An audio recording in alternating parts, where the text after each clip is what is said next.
Thank you. I know some of you needed to stretch, but I'm going to tell my wife I got a standing ovation. Thank you. We are blessed to have a governor like Governor Phil Bryant, who loves our state and cares so much about it. And Scott, thank you for that introduction. It's always a pleasure to be here.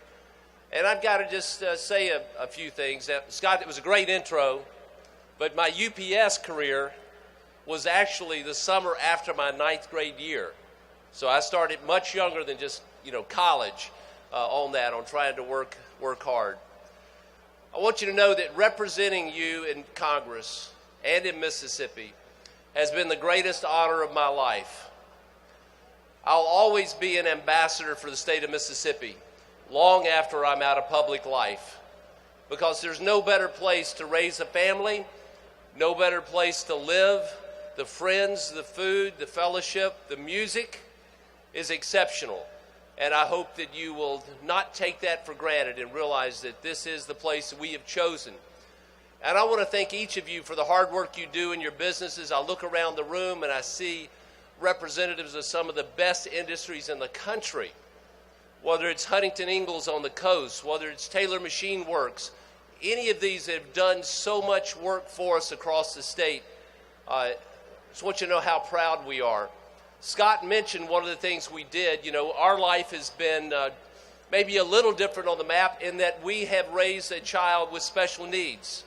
Our son Livingston, who I can't believe is 29 now. If you've seen him, if you go to Primo's on Lakeland Drive Monday through Friday at lunchtime, Livingston's working tables there. And he's been there now for a little more than 4 years.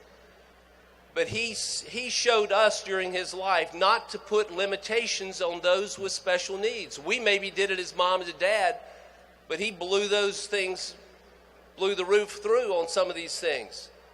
When he was in high school, he came home from senior day at Pearl High School, and he said, "This is where I'm going to college."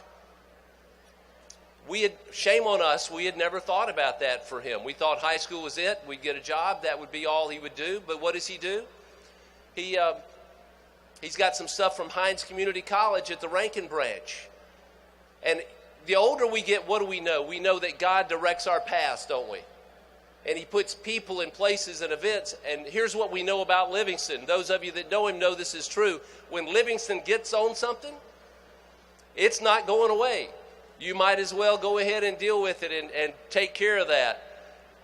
But as God would direct, I called a lady named Eleanor Long at Hines Community College, who's in charge of the History Political Science Department at the Rankin branch, who had been a student teacher for me when I was in high school at Pearl. She said, "Sure, he can take a class. There's another lady that'll take a class." He did that for a couple of years each semester. Did great. And then I'm proud to tell you, and so thankful, that Mississippi State University started a program called the Access Program for students with intellectual disabilities. And it's now been 4+ years ago. He was one of the first 2 students to graduate from that program. Today, thank you. Today they have 22 students this semester. It's remarkable what it does. So that's been our life. That's what we've taken. And what did I do? I get to Washington, D.C., and there is a regular intern program, and I've seen a couple of my former interns here in the house today. But there was nothing for students with intellectual disabilities. And as God would direct those paths, I wind up from the beginning on the Committee on House Administration, which has control over that. So we started one. We started with 5 House Republican offices, 3 of us that had special needs. It was a little pilot program. It was successful in 2010. And so now for 8.5 years, it's been a permanent program. Over 180 House and Senate offices have participated, to the point we don't have enough students from George Mason University and their Mason Life program to meet the needs and the demand. When I became chairman of that committee in January of 2017, I sat down with my staff and I said, find me the best recent graduate we've had from Mason Life at George Mason University, and we're going to hire that person to work full-time for us. So in March of 2017, we hired a young man, Austin, who has autism, to work full-time starting in March of 2017. He's making full-time pay, doing full-time work, doing great work for us. He's no longer on SSI. It's changed his life. Remarkable. So I encourage you, as you look at your businesses, these people can do real work. Yes, they have challenges, but so do the so-called normal people, right? But those with intellectual disabilities can do great work for your company. I encourage you to look at them and do that. We've had some amazing things, and I want to say this. The economy is doing well because we have great leadership from our governor on the state level.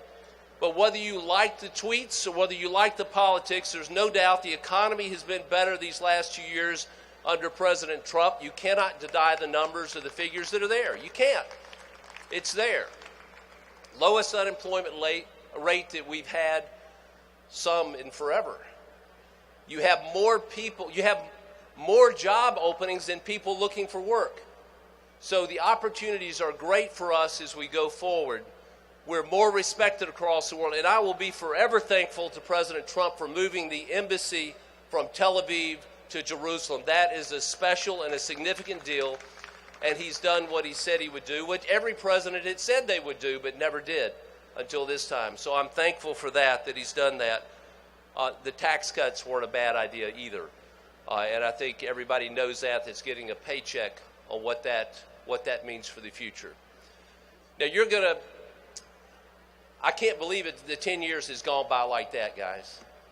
But we've had remarkable things we've worked on. He mentioned the Gabriella Miller Kids First Research Act, the ID intern program that we've worked on. Many of these things to build up our military, which has been it's been a challenge over these last 10 years, but we're on track. We're doing the things we need to do. And here's what we do know. Under this administration, we have been more respected around the world. And I'm okay if we're feared and not loved. But we built up the military. The president, I think, has stood up for Taiwan, who is being bullied by communist China. And these are things that are going on the international stage that we're pushing back. We're not just rolling over and say, oh, you shouldn't have done that. And I think that's good for our country in the long run. Now let's talk politics for just a minute. You know, don't we have an election next week, I think? Yeah? I'll go ahead and give my prediction. I think we'll be +3 in the Senate, and I think we'll lose about 15 seats in the House, but we'll keep the majority with a narrow margin. Let's see what happens next Tuesday night. And you'll find out if I'm a good or bad prognosticator in the days ahead. And I'm looking forward to Michael Guest taking my seat. A great friend. He'll do a great job for our district and our state and represent us well. And I want to thank publicly Governor Phil Bryant for appointing Cindy Hyde-Smith as our United States Senator. You couldn't ask for anybody to do a better job. And for some to get out there and say, oh, you can't vote for her because she's a Democrat. What's that about? All I know is when I was trying to get people who were elected officials down in Lincoln County to switch parties over the years, she was in the middle of that trying to get them to switch parties. And if you're building a party, what do? You want to be able to attract other people. And if you don't welcome them with open arms, how do you ever grow the party? And if somebody says, well, she's a Democrat, well, you say, well, she was a Republican on the ballot for Commissioner of Ag in 2011. Did you vote for her as a Republican then? Did you vote for her in 2015 when she ran as a Republican? There's not a good answer either way for that person, right? Because if they say no, that means they voted for a Democrat. If they say yes, then why are they complaining now? She's a solid person that you should be proud of. Not because she's a woman, which is significant for our state, but because she's the best qualified to be our United States Senator. God bless you. Thank you for letting me represent you these 10 years. Thank you.